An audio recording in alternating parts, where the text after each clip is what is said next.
For millions of believers, the Exodus story, as found in the Bible, is an accurate chronicle that details the release of the ancient Hebrews from years of harsh Egyptian bondage and their eventual birth as a nation called Israel. Judaism is rooted in the Exodus experience, and it forms the core of the Judeo-Christian belief. What God demonstrated for us in the story of the Exodus was that He continues to be involved, or what Jewish philosophers call it, God showed that He is a God of history. The biblical account of the Exodus encompasses a year of awesome miracles and disastrous plagues so devastating that the Egyptian empire was laid waste. People robbed the pyramids. The Asiatics, the Bedouin began to enter Egypt. If 3 people will walk alone, they come back 2.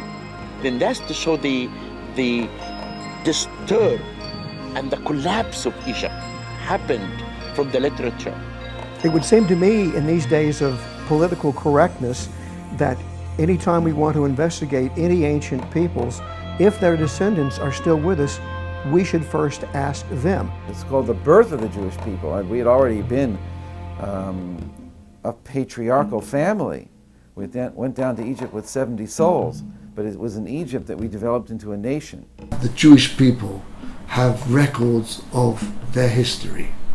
The academic world have totally ignored that. They cannot truly get a true picture if they do not have everything to look at. But some scholars dismiss the Exodus story as fable and ask how an event of such epic proportions could be missing from the Egyptian annals. Is it possible that those same scholars are looking in the wrong time period? What if there were ancient Egyptian records that echoed the biblical account?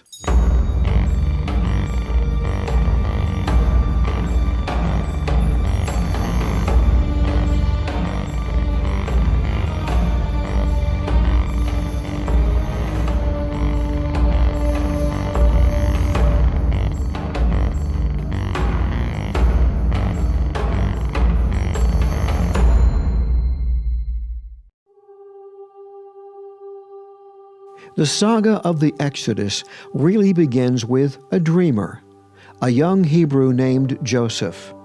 His tale unfolds in the 37th chapter of the book of Genesis, when Joseph is sold into slavery by his brothers who believe his visions of grandeur will derail their own dreams of someday becoming princes of a new nation foretold by God. Joseph is acquired by an Egyptian high priest, but later wrongfully imprisoned. 12 years pass, and Joseph is still serving time in prison when Pharaoh is troubled by a dream that no one can interpret. The king is told that the young Hebrew slave can interpret dreams. Tzafnat pa'aneach, which means revealer or decoder of mysteries. And that is literally thousands of years. That's what those words mean. Tzafnat comes from the root tzafun, hidden. And pa'aneach is the word which is used to decode or to bring something out from a hidden state. Joseph is brought before Pharaoh and reveals the dreams warned of 7 years of plenty, followed by 7 years of famine. Joseph boldly outlines a plan to save the nation of Egypt. Pharaoh, recognizing Joseph's wisdom, releases him from prison and bestows on him the title of Viceroy. I mean, it's literally stated, no man shall lift up his foot, etc., without your okay. Only I in my chair above you. That's the verses themselves. At the age of 30, Joseph is given the mantle of power and soon distinguishes himself as an intelligent and skilled administrator. Just as Joseph had predicted, the 7 years of plenty arrive, followed by 7 years of famine. Its effects are felt far beyond the borders of Egypt. 2 years after being appointed viceroy, Joseph's brothers traveled to Egypt to buy grain. Realizing that his fate was all a part of God's plan, Joseph forgives his brothers. They are reunited, and Joseph invites his entire family to join him in the land of Egypt, telling them, "God has made me a father to Pharaoh, and lord over all his house, and ruler over all of Egypt." Joseph's family settles in Goshen, a region located in the rich Nile Delta. There, the families flourish, growing into the 12 tribes.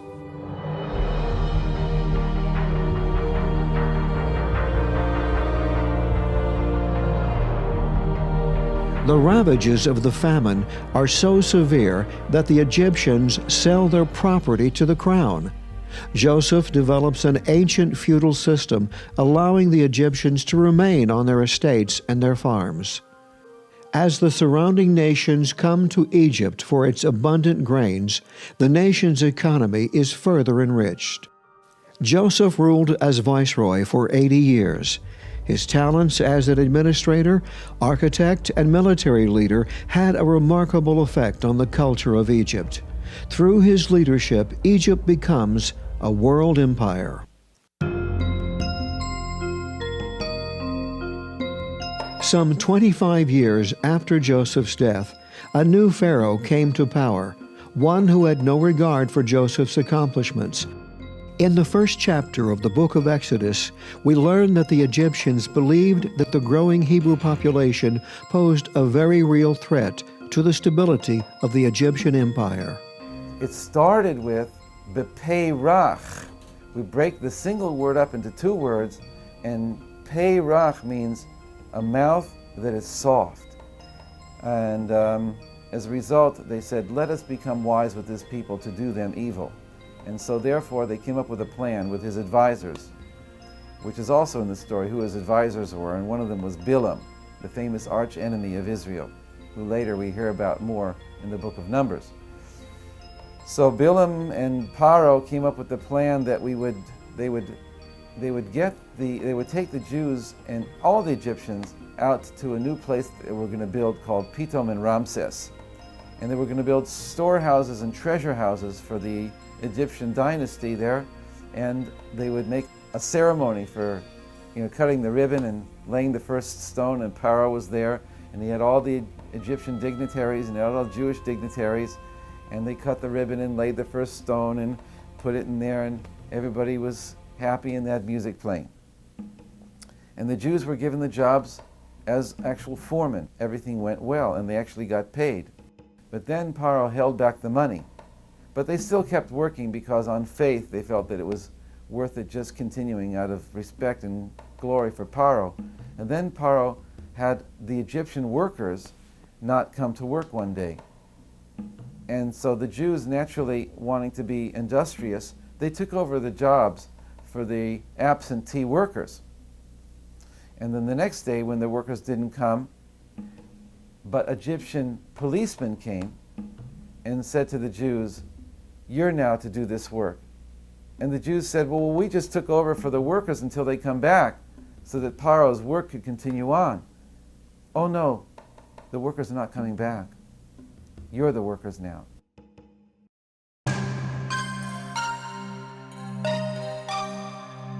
At the time of their greatest suffering, God delivered the children of Israel by sending Moses to release them from their bondage. Though born of the priestly tribe of Levi, his arrival came at a time when the Egyptians had decreed the death of all male Hebrew children. The 3-month-old Moses had been hidden among the reeds in the Nile River and found by Pharaoh's daughter. She raised him in the very seat of power, in the palace of the king.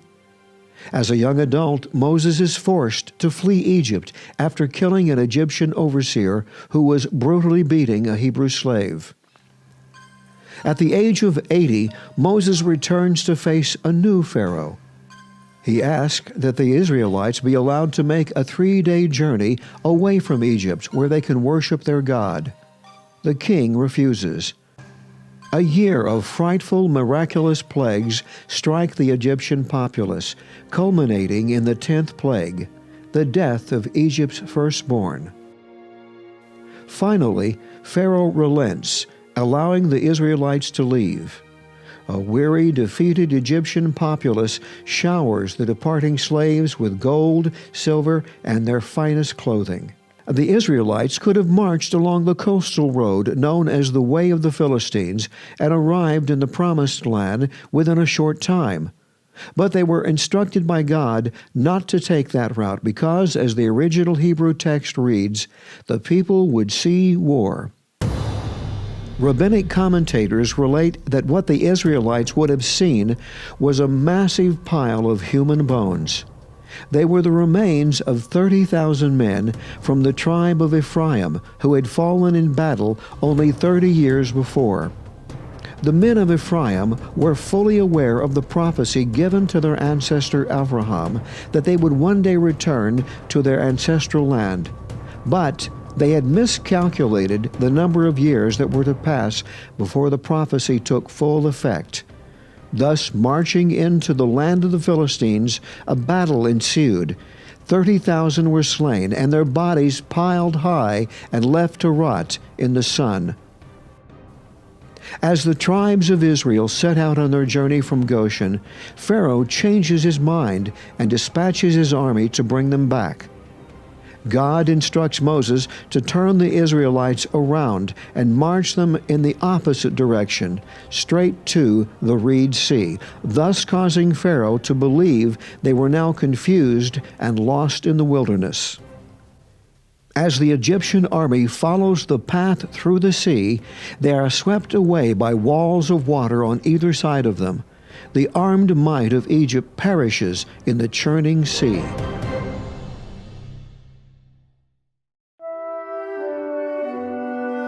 This awesome event occurred on the 7th day of Israel's journey out of Egypt. Since that time, every year during Passover, Jewish families still commemorate the miracle of the splitting of the sea on the 7th day of Passover. The story of the Exodus is regarded by millions of Jewish believers as genuine. But scholars often discount it because the events are recorded in a book that is considered holy. Somehow, being a sacred text disqualifies it as history. But why? Monuments and inscriptions from other ancient cultures often tell of good fortune or of victories due to the intervention of their own gods. For example, Assyrian monarch Ashurbanipal relates how he was under attack and the gods of Assyria sent thunderbolts to destroy his enemy's camp. Even though the king ascribes his victory to his gods, no scholar doubts the account of this battle or dismisses it as a religious text.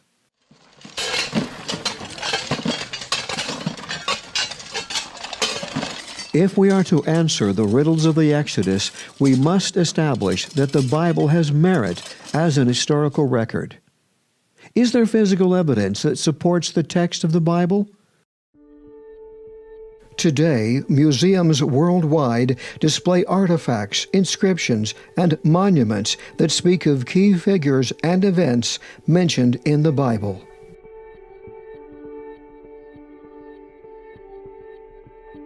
In the 22nd chapter of the book of Numbers, the Israelites journey to the Promised Land and travel through what is present-day Jordan. When confronted with the sight of millions of Israelites moving across his land, the Moabite king Balak hires a great sorcerer to curse Israel. He employs Balaam, son of Beor. In a night vision, God warns Balaam not to curse the people of Israel. Discovered in 1967 at Deir Allah in present-day Jordan is an ancient sanctuary with an intriguing inscription preserved in brittle lime plaster. The Aramaic text contains a prophetic warning of coming destruction at the hands of the gods. The words of warning come from Balaam, son of Beor. The book of Joshua describes the first Israelite military campaign in the land of Canaan after their 40 years in the wilderness. It was against the city of Jericho. Chapter 6 describes the miraculous fall of Jericho's walls and the destruction of the city by fire. First excavated in 1868 by Charles Warren, then in 1930 by John Garstang, and again in the 1950s by Kathleen Kenyon. Ms. Kenyon says the pottery doesn't support the generally accepted date of the Israelite conquest.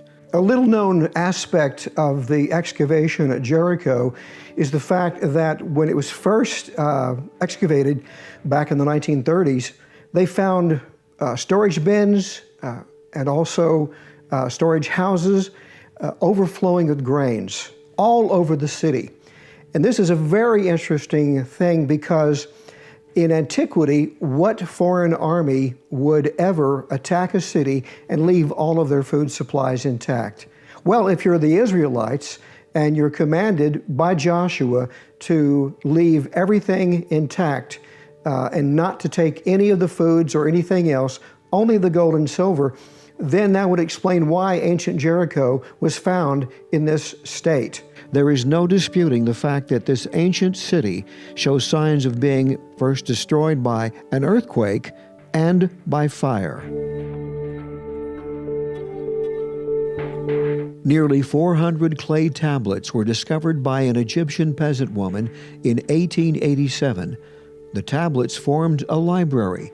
It was correspondence from the 18th dynasty pharaohs.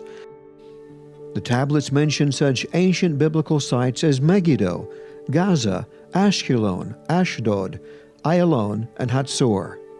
These clay tablets, now known as the Amarna letters, speak of a people called Habiru, and also reference the city of Jerusalem. For years, scholars dismissed the existence of the heroic King David, but a chunk of basalt uncovered in 1993 in northern Israel offers strong evidence of his existence. Seymour Gittin at the Albright Institute of Archaeological Research called the Tel Dan fragment one of the greatest finds of the 20th century. King David, who ruled for 33 years before passing the crown to his son Solomon, is referenced in this ancient text. It mentions both the King of Israel and the House of David. The idea that there never was an ancient kingdom of Israel was put to rest with the discovery of this stone slab in 1896. Some have thought that the Egyptian ruler Merneptah is the hero of the inscription, but a recent analysis suggests that the king is simply recalling the victories of his father Ramesses and his grandfather Seti. Even the designation of Israel on this monument is different than the other sites named. Found among the glyphs are determinatives. These determinatives are symbols that indicate a word category, classifying Ashkelon, Gezer, and Yanoam as cities. But these three hash marks, or determinatives, classify a people called Israel. On the banks of the Nile, near Luxor, one can see a carved relief depicting the capture by Ramesses III of the so-called Sea Peoples. These warriors are recognized by their unique headdress, known as Peleshet. These are the Pelishtim, or Philistines of the Bible. Remarkably, archaeologist Trudy Dotan points out that without the Bible, we wouldn't have even known that there were Philistines. Returning to present-day Jordan, we find more evidence of biblical people and events. Carved on black basalt are the words of King Mesha, attributing his triumphs to his god Chemosh. The inscription relates that Mesha rebelled against the son of the Israelite king Omri. The second book of Kings in the Bible, in the 3rd chapter, also gives the same account of Mesha rebelling against Israel after the death of Omri's son, King Ahab. One intriguing segment that is often ignored on this artifact is the inscription that mentions the tribe of Gad living near Atarot. This confirms that the tribe of Gad received their inheritance on the eastern side of the Jordan River, as told in chapter 32 of the book of Numbers. In 1845, under the watchful eye of Henry Layard, workers digging near the ancient city of Calneh unearthed an obelisk from the time of the Assyrian king Shalmaneser. One of the most striking features of this four-sided pillar is the relief that depicts Israelite officials offering tribute to the Assyrian king. The tribute comes from Jehu. According to the biblical account, before Shalmaneser captured the 10 northern tribes, the Israelite kings paid the Assyrians an annual tribute. In the 17th chapter of 2 Kings we read, "Against him came Shalmaneser, and Hoshea became his servant and gave him gifts."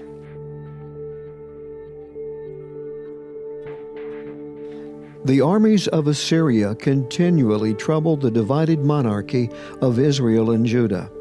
The book of 2 Chronicles details a campaign which saw the army of Sennacherib surrounding the walls of ancient Jerusalem, locking the inhabitants inside.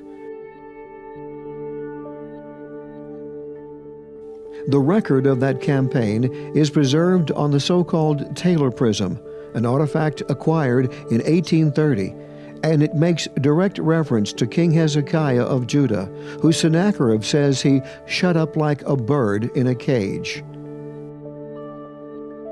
The Bible tells us that Sennacherib's forces were wiped out by a catastrophe. Only the king survived to return home. Not surprisingly, the Assyrian monarch does not commemorate his defeat.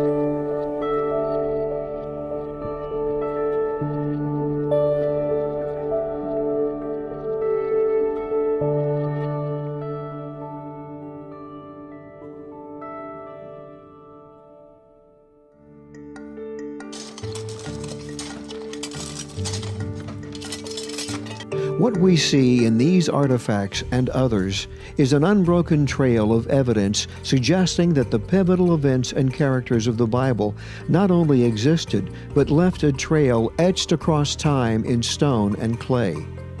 In fact, both the ancient Assyrian and Babylonian chronicles encompass 400 years of Israel's history.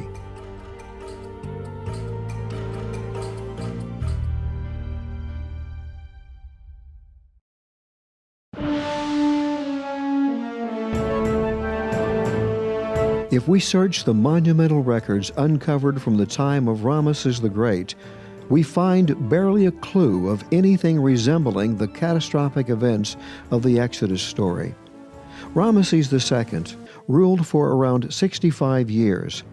The only episode that remotely resembles an Exodus was a minor slave revolt during his reign.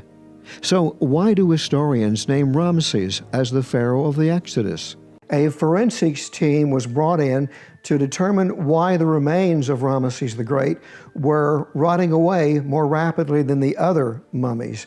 And they took the opportunity while they were doing this work to determine what killed Ramesses the Great. He fell prey to a dental infection.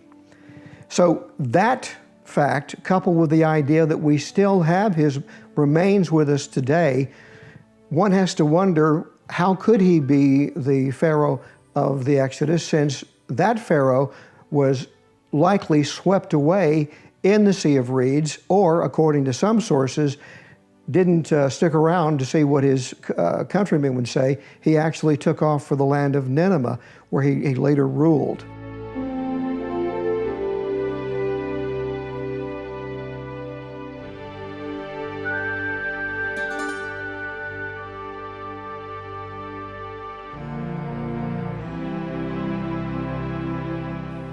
If the Israelites were delivered from their bondage at the time of Ramesses the Great, where is the record that describes a year of disastrous plagues? Where is the archaeological evidence? If we look elsewhere, in another time period, we might uncover historical events that parallel the dramatic events of the Exodus.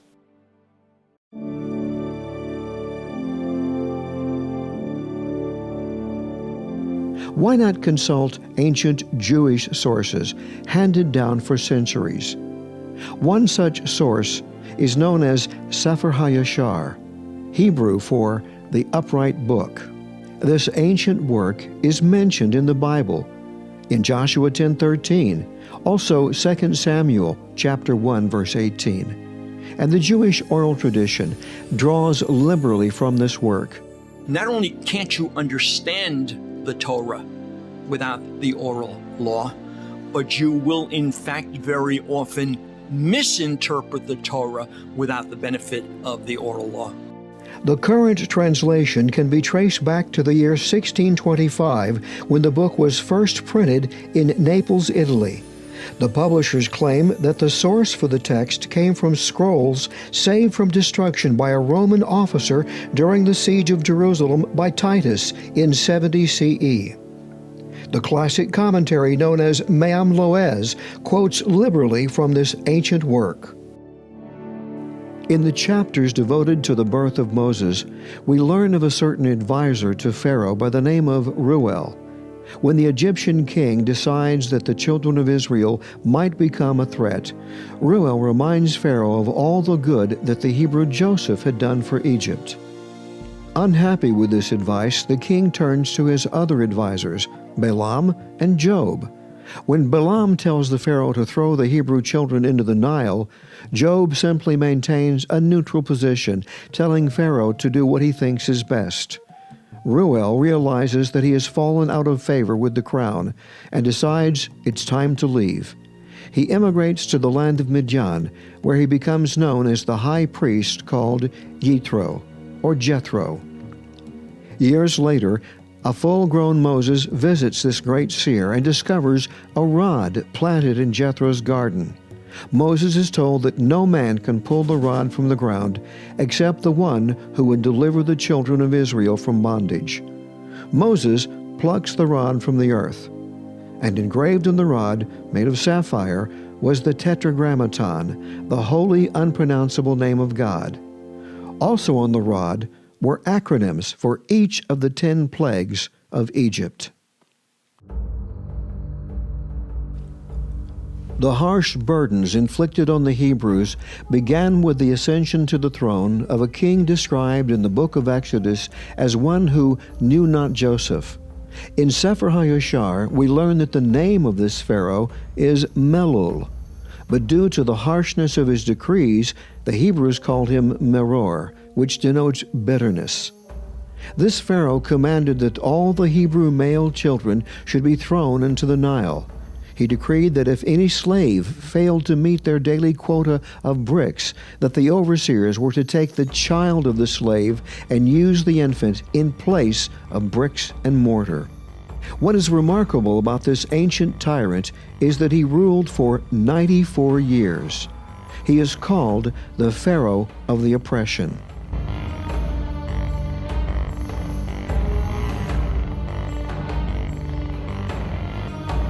During the last 10 years of this Pharaoh Melul, he was smitten with severe skin disorders and intestinal problems. He believed that the bathing in the blood of Hebrew infants would cure him. When Melul finally died in agony, his body was in such a state of decay that no one wanted to approach it.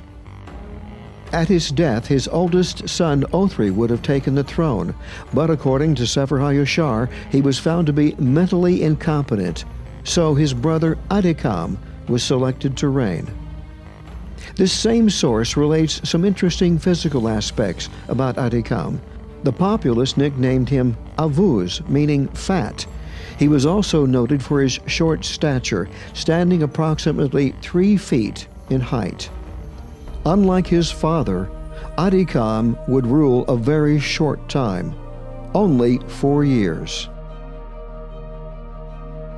It was during the final year of his reign that the 10 plagues occurred, climaxed by the death of the firstborn.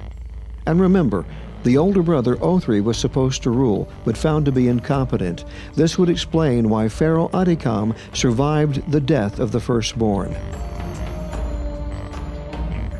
He would survive this tragedy, but would witness the might of his armed forces drowning in the Sea of Reeds. Though the Bible never directly states that this Pharaoh perished in the sea, Sefer HaYashar relates that he was snatched from his chariot by an angel.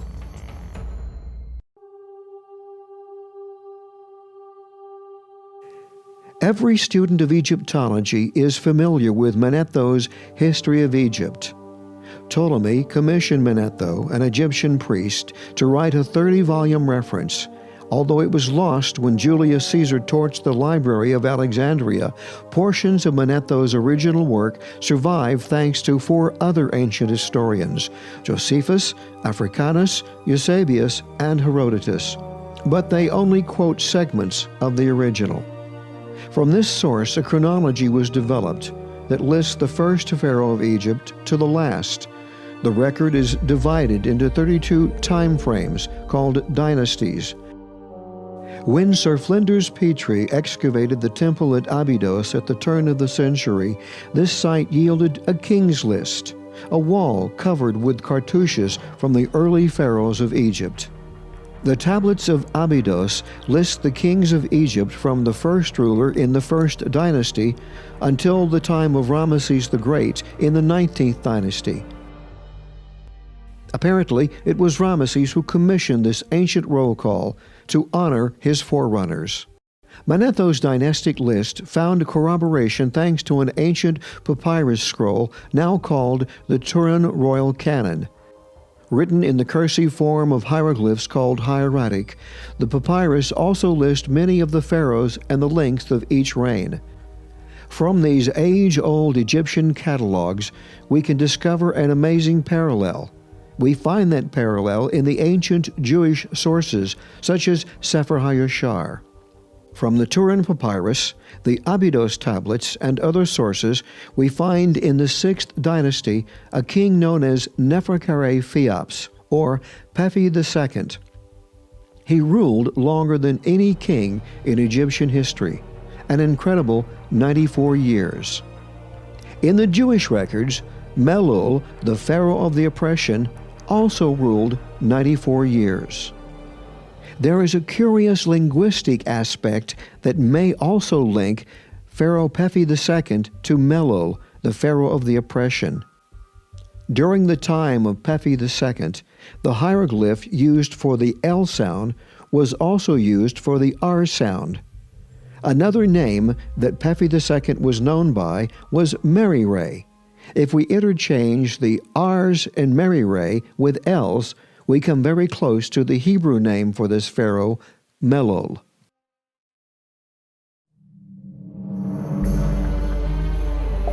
If we look closely at the biblical account of the Exodus, we see a time of great upheaval in the natural order of the world. It is an epic marked by howling storms, seismic events, and possibly volcanic activity. Surely these violent elements that accompanied the plagues visited on the nation of Egypt would have been memorialized in some fashion. Thanks to an Egyptian sage, we may just have such a record. Housed in the Museum of Leiden in the Netherlands is an ancient papyrus first unearthed near the pyramids of Saqqara in 1822. We have a writer. His name was Epler. He was telling us that the people who had no mirror, ladies who had no mirror, they began to have a mirror now. People robbed the pyramids. The Asiatics, the Bedouin began to enter Egypt. If three people will walk alone, they come back two. Then that's to show the disturb and the collapse of Egypt. The text wasn't completely translated until years later, in 1909, by Egyptologist Sir Alan Gardner. He published his findings as The Admonitions of an Egyptian Sage. The papyrus is an exhaustive litany of woes. An Egyptian called Ipuwer mourns the fallen state of his nation and his people. That's why a lot of people their ears perk up when they hear about the Ipuwer or Ipuwer papyrus, which describes, purportedly, the total breakdown of the society.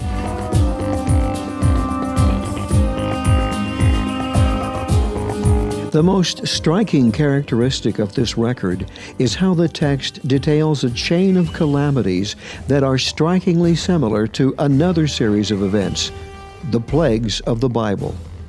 Let's compare some of the biblical descriptions with the language of the Ipuwer papyrus.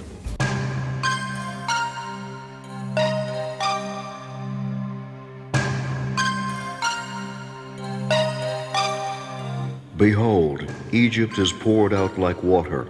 He who poured water on the ground, he has captured the strong man in misery.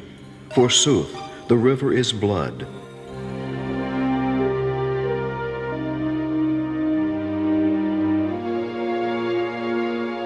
No fruits or herbs are found.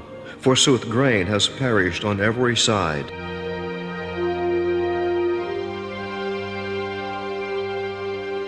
The land is in darkness.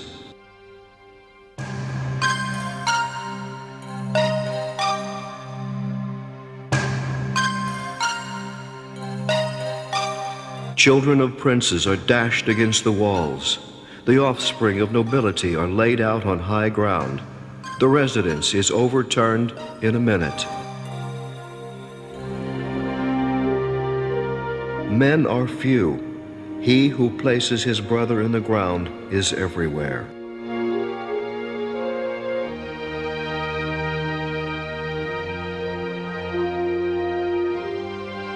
Gold, blue stone, silver, malachite, cornelian, bronze, yebet stone are all fastened to the necks of female slaves.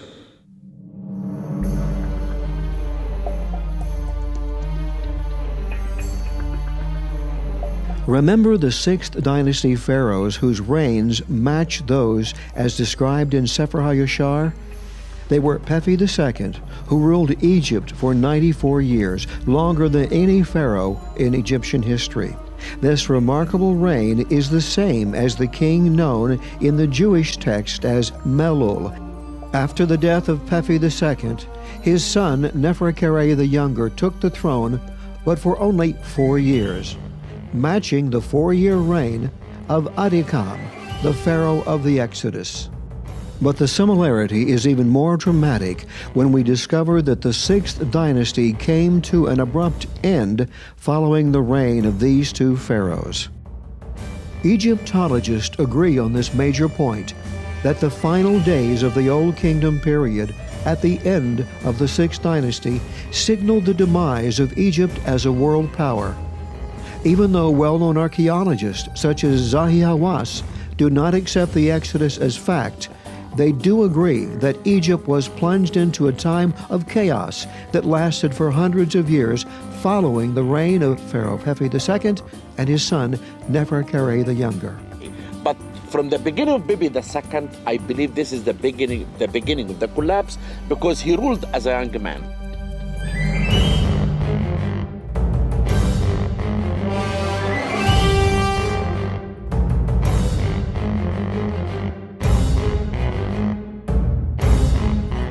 Most scholars agree that the collapse of the Old Kingdom was sudden and it was complete. Historian Paul Rothstein describes it as a time of utter chaos, riots fed by moral confusion. There was terror and famine accompanied by continual mourning for the dead. It was a society eroded by destruction. Egypt was plunged into a dark age that continued for hundreds of years. Historians are confounded by this sudden and utter decline of a world empire. Some theorize the kingdom fell due to drastic changes in climate. Others surmise that the government was weakened by internal conflicts. This dark age is also found in the biblical references to Egypt.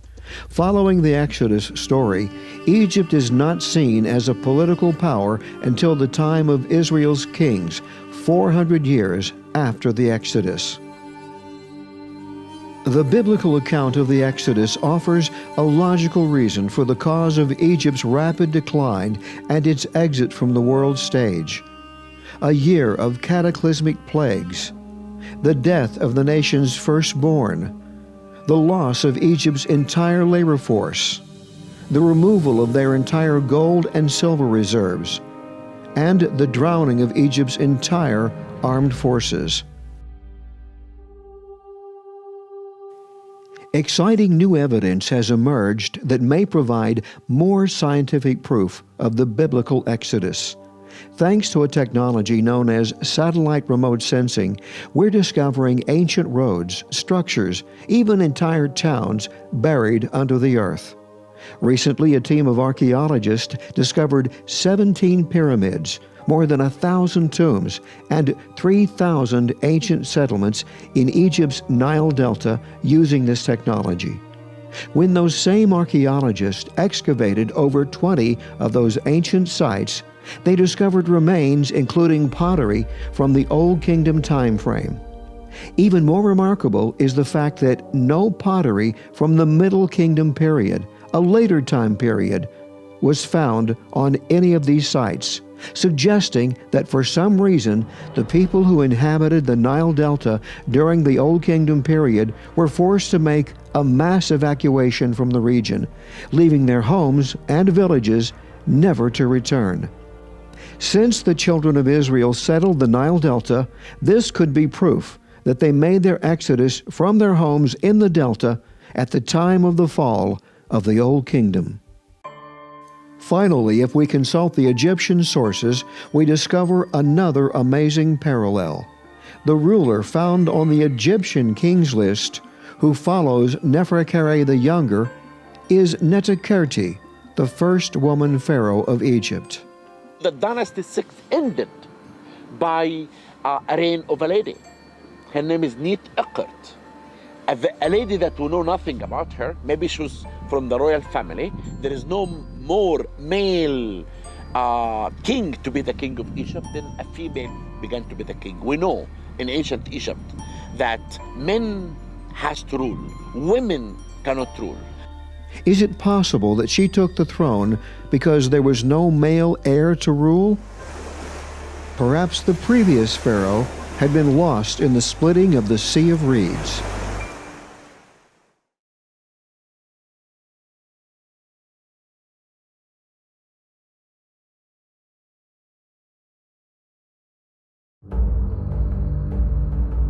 Biblical scholar Alexander Houle has shed new light on the reality of the plagues in his book, Pharaoh, Biblical History, Egypt, and the Missing Millennium.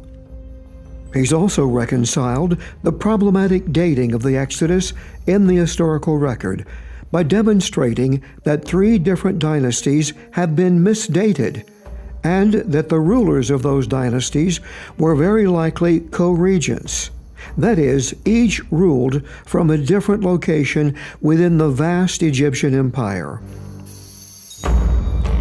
Using verifiable astronomical dates taken from the ancient Elephantine papyri, Houle recalibrates several ancient calendars, and in doing so, demonstrates how rulers from the end of the 6th dynasty and those from the 13th and 18th dynasties all governed during the same general time period. For example, Neferkare Pheops would have ruled from Memphis near the Delta, while Thutmose II governed from Thebes, 400 miles south of Memphis. Did Thutmose II also witness the 10 plagues? It seems that he actually experienced them, specifically the plague of boils. When the mummy of Thutmose II was discovered by Gaston Maspero in 1886, he described the preserved remains of the pharaoh as covered with scabs and scars from head to toe, scars that resemble boils. In 2007, a team of medical experts led by Egyptologist Zahi Hawass conducted CAT scans on the mummies of Queen Hatshepsut, the wife of Thutmose II, and on the queen's nanny. The skin of both mummies revealed the very same severe scarring, typical of boils.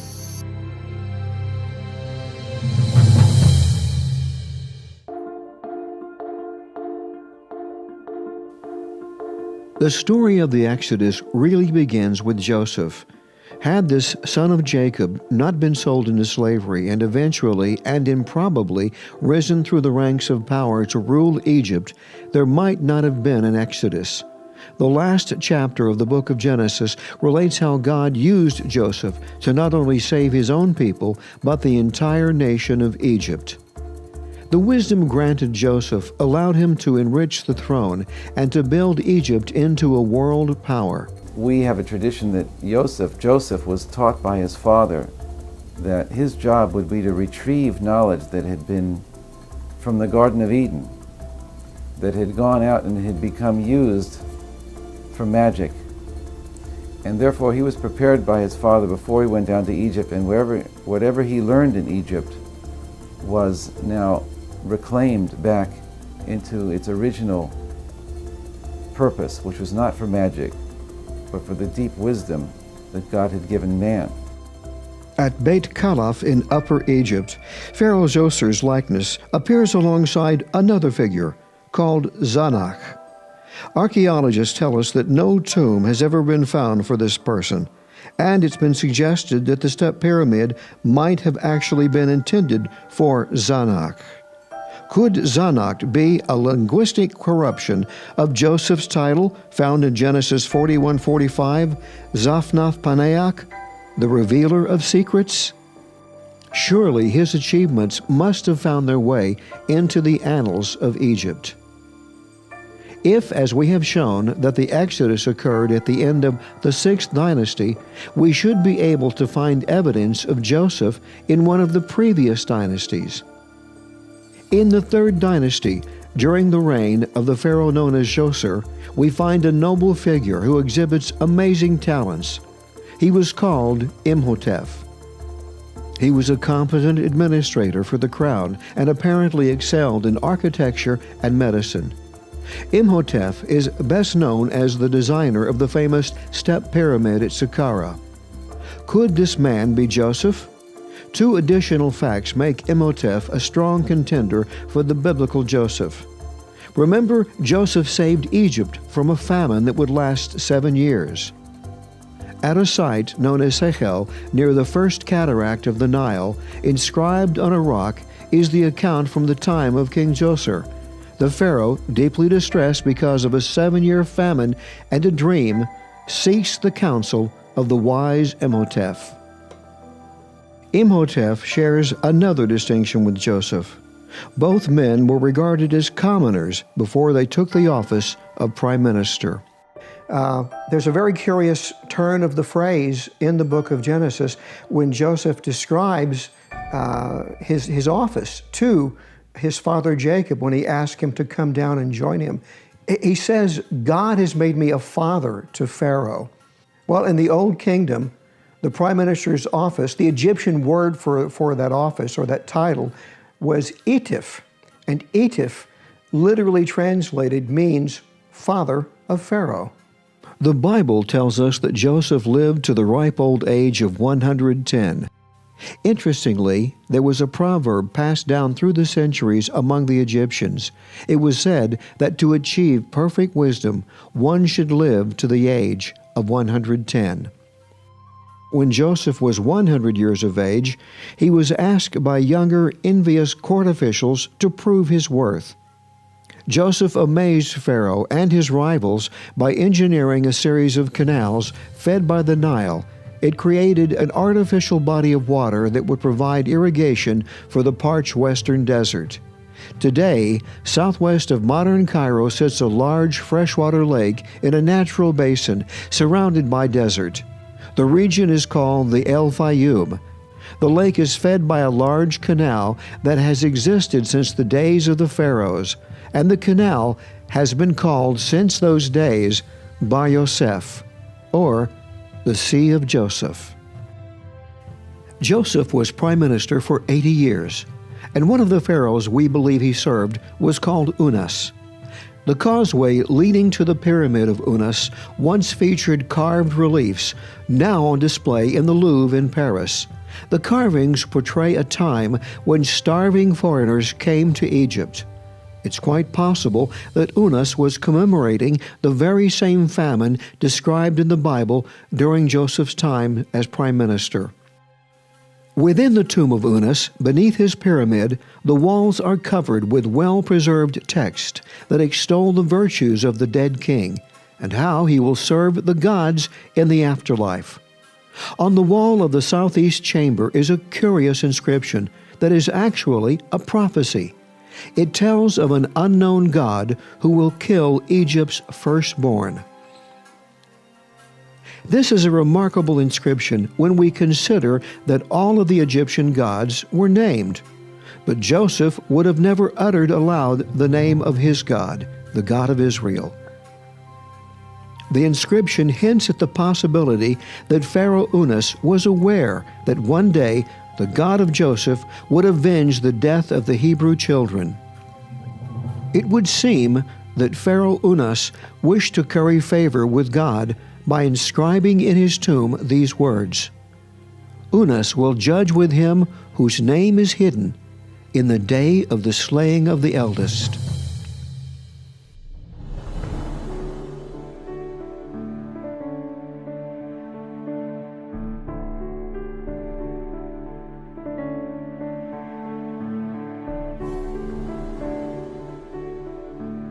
This time period was handed down from generation to generation, from sage to sage, where only the truth was the matter.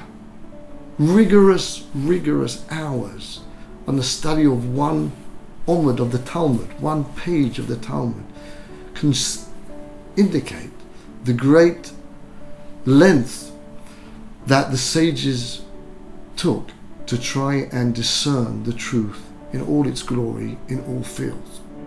Since we can demonstrate that there is a logical connection between the biblical Exodus and the end of the Old Kingdom period, we can pinpoint this pivotal event in time. But which chronology should we consult? The Egyptian dynastic chart is plagued with problems. It is an artificially constructed chronology that Egyptologists have been forced to revise and update over 20 times. In fact, 3,000 years have been trimmed from this timetable since it was first introduced. 5 Cambridge scholars have challenged the generally accepted dating system for historical Egypt and called for yet another revision. They claim that the faulty dating methods have inflated the Egyptian chronology by more than 2 centuries. And there is a collateral effect. Since all of the chronologies of the Near East are calibrated according to the Egyptian timetable, they are also inflated by almost 250 years. Why not consult the Jewish chronology called Seder HaOlam? For me, the acid test of determining whether a scholar has really done his homework as to the question of the Exodus is to ask them how long they think that the tribes of Israel actually lived in the land of Egypt. If they say 400 years or 430, I know they haven't done any digging of any real value. Because you can ask any 9-year-old yeshiva kid, and they will tell you that his ancestors, in fact, only spent 210 years in the land of Egypt from the time that Jacob and his family arrived until they departed 210 years after arriving. So where do we get the 400 versus the 430, the 2 figures given in the Bible? Well, the first figure, 400 years, in the promise or the prophecy given to Abraham, that actually took effect with the birth of his son Isaac, because the prophecy says that this would happen to his seed, to his descendants. So the 400-year period encompasses the experiences of all of Abraham's descendants, from Isaac all the way down to Jacob, and then, of course, to the 12 tribes. The 430-year period, when it says in the book of Exodus that they marched out on that very day, 430 years later, if you count back from the day they marched out of Egypt all the way back to when that prophecy was actually given, the very day it was given to Abraham, that span of time was 430 years. Historian Paul Rothstein reminds us that this timetable has never been changed. Other chronologies and calendars, even our own, have been subject to constant revision. But because time is sacred to the Jewish people, their scholars have kept a meticulous record of their beginnings and their entire history. Rabbi Yosef ben Chalafta made what's called the Seder Olam, which literally means the order or the chronology of the world. And for the first time then, somebody had gathered all the traditions together, Rabbi Yosef ben Chalafta did order that information. This is why there has been no mistakes, no gaps. This is part and parcel of the Jewish heritage, the time, because it's our connection to Sinai. It's our connection to the creation of the world. When you keep a time span, then you are giving testimony to what was given on Mount Sinai. You're giving testimony to the beginning of creation. That's why the Jewish people have almost considered sacred the protection of world history. Seder HaOlam counts the flow of time from the birth of Adam. For example, the year 1948 is 5708 on the Jewish calendar, or 5,708 years from Adam. The flood of Noah is dated at 1656, that is 1,656 years from Adam, and so on. And the Exodus? The year that marks the release from slavery of the Jewish people and the creation of a nation called Israel is still memorialized as the 15th day of the first month in the year 2448 from Adam. What God demonstrated for us in the story of the Exodus was that he continues to be involved, or what Jewish philosophers call it, God showed that he is a God of history. Any attempt to solve the riddle of the Exodus should always begin by first consulting Jewish sources, kept alive by their sages and their written sources. After all, it is the Jewish people who actually experienced this seminal event in the creation of their nation called Israel.